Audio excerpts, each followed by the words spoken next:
for I can't believe it's that big and that's really a phone. Phone goes to Hisense with their X1. This is without a doubt the biggest phone that I have seen in quite some time.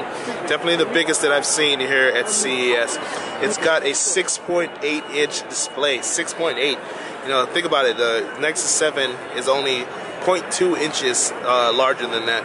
It's also got a 1080p Full HD resolution, so that's something to take note of.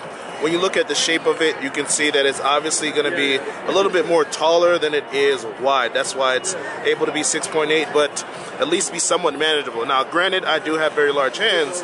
Still, this is pretty big, and when you hold it up to your face, you'll see it's a pretty big phone as well. When you look up close, you can see that it's a glass front along with borders that are polycarbonate. Their matte finish feels standard. Kind of similar to the Nexus 5, but a little rougher. And speaking of the Nexus 5, just for the sake of size comparison, when people say that Nexus 5 is a large phone, you can tell them, no, it's not, because Hisense has one that's considerably larger. On the back, you have a 13-megapixel camera next to the flash. On the front, you have a 5-megapixel camera, so all you selfie addicts will get much larger and clearer photos. In terms of the design, it looks a little bit like the BlackBerry Z10. I don't know, maybe that's just me, but the little earpiece right here, having a huge body, and then the rectangular shape along the top, that just reminds me of that. Another thing to note is that it's running a 2.3 gigahertz processor. It's a Qualcomm Snapdragon, so it is going to be running really fast, and it's running Android 4.3 software. It's a custom build that Hisense has made. Now keep in mind that it's something that they developed for China first, but this is going to be a phone that they plan to launch in the US by the end of the year. And with that Snapdragon processor, it moves along pretty fast when you use it, but you'll see a little bit quirks that might be a little unfamiliar to you if you're not based in China. For instance, when you pull down the notification shade, you notice it doesn't go all the way down, and that's just a testament to how large this device is. But it's still the same concept.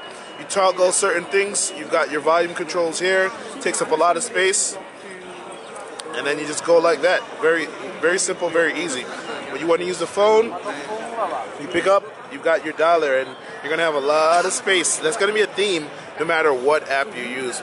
So again, it's just, this is going to be borderline ridiculous or past ridiculous depending on your viewpoint. But this is a large phone. I can't say it's light because it's so big, but in terms of dimension, it's 152.8 by 79.9 and 9.7 millimeters. So this is a large device. Yes, I said that multiple times. It's 4G LTE compatible, and when it comes to the US, excuse me, when it comes to the US, it's going to be 4G LTE depending on which network they partner with to launch this device. But they say that they're definitely going to be in the US. It's just a matter of with who. They're not prepared to announce that right now. Excuse me. Looking around a little more, you'll notice that there are some Chinese-specific things. For instance, Baidu, it's a Chinese launcher. In the camera mode, they have some interesting things. When you want to change settings in terms of size, video quality, all of that, you just tap 1. When you want to change specific things like white balance exposure, you tap settings 2. Right now it's in video mode, so I'm going to switch to camera mode so you can see that. Tap settings, and then you see there it is. They also have very different camera modes. You got your standard auto, panorama, and stuff. But they have something called PowerPoint. This is basically designed when you're in a dark room and you want to take a picture of a document. It's like a PowerPoint presentation. Excuse me. It can focus on one area.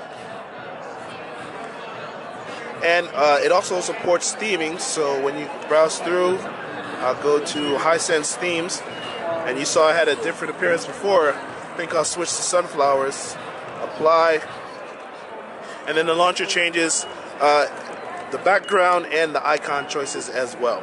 So this is the Hisense X1 running Android 4.3, and like I said, it's a very big phone. This is Andrew from mobileburn.com and dailymobile.net. Thanks for watching.